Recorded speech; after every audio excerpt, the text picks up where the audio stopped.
रामू एक गरीब लकड़हारा था। वह रोज जंगल से लकड़ियाँ काटता था और बेचकर अपने परिवार का पालन पोषण करता था। एक दिन वह जंगल में लकड़ी काट रहा था, तभी उसने झाड़ियों की सड़सड़ाहट सुनी। उधर झाड़ियों में सरसराहट क्यों हो रही है? लगता है कि कोई जंगली जानवर है। फिर से दोबारा सड़सड़ाहट की आवाज होती है और शेर की दहाड़ सुनाई देती है।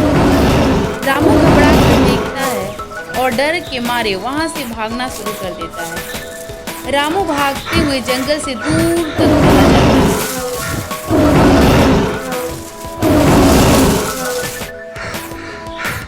उसे रास्ता नहीं सूझता है।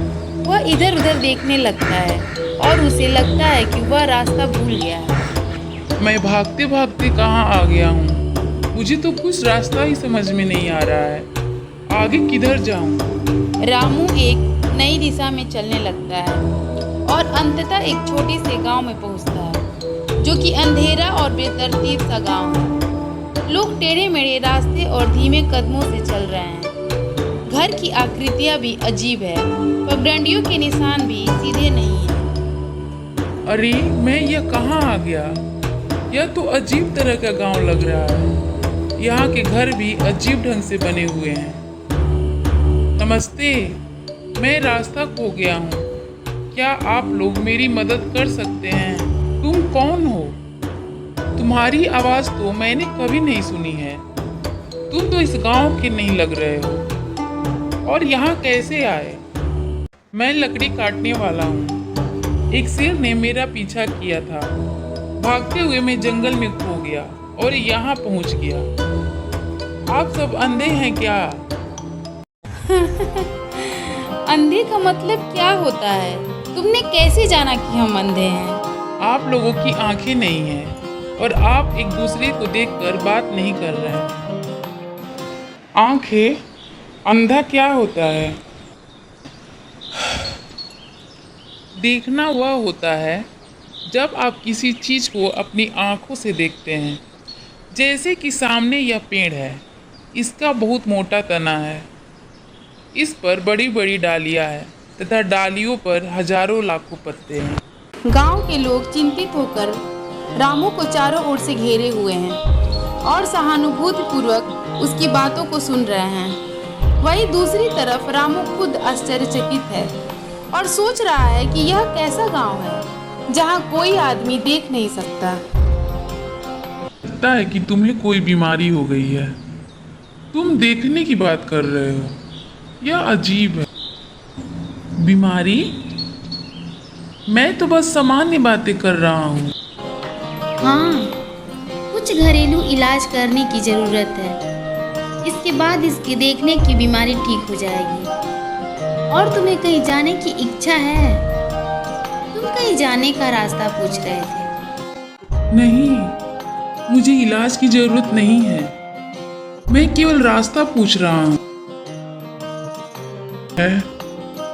पहले हम तुम्हारी देखने की बीमारी का इलाज कर लेते हैं। उसके बाद तुमको जहाँ जाना होगा चले जाना।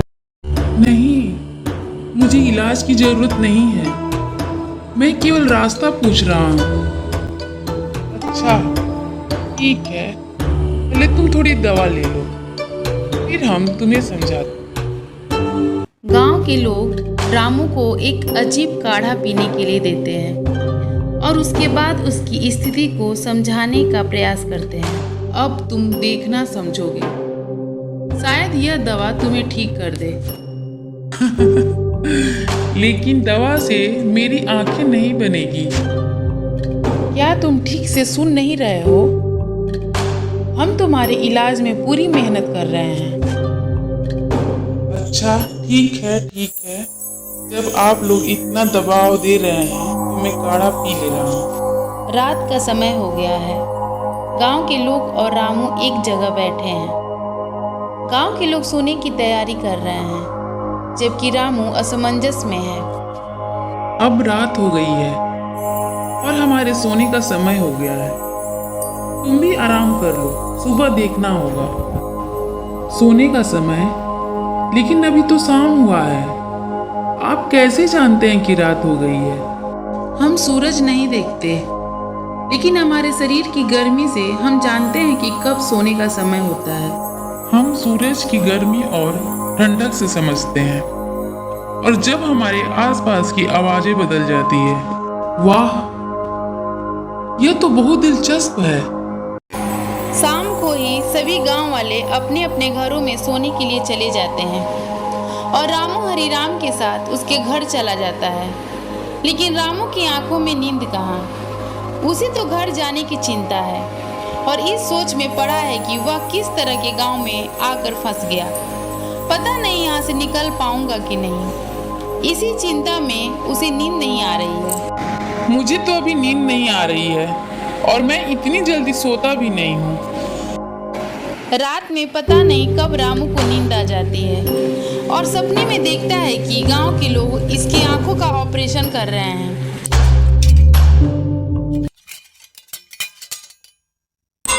अचानक उसकी नींद खुल जाती है। तब तक सुबह हो गई है। सुबह का समय है। रामू और गांव के लोग एक जगह बैठकर बातचीत कर रहे हैं। रामू अपनी आंखों की क्षमता के बारे में बता रहा है। मेरे गांव में हम अपनी आंखों से सब कुछ देख सकते हैं, सूरज, चांद और भी बहुत कुछ। सूरज सुबह उठता है और शाम को डूब जाता है। सूरज सुबह उठता है? वह कैसे उठता है? क्या वह कोई जीव जंतु की तरह होता है? नहीं, वह तो एक विशाल गेंद जैसा होता है जो आकाश में उगता है। और चांद, वह कैसा होता है? क्या वह सूरज की तरह दिखता है? चांद सूरज की तरह चमकदार नहीं होता। वह रात को दिखता है और उसकी चमक हल्की होती है, कभी पूरा होता है, कभी आधा। वाह, क्या तुम चांद की चमक को महसूस कर सकते हो, जैसे हम लोग ठंडी और गर्म चीज़ों को महसूस करते हैं? नहीं, मैं उसे देखकर महसूस करता हूँ। जब हम लोग देखते हैं तो चमक को समझना आसान हो जाता है।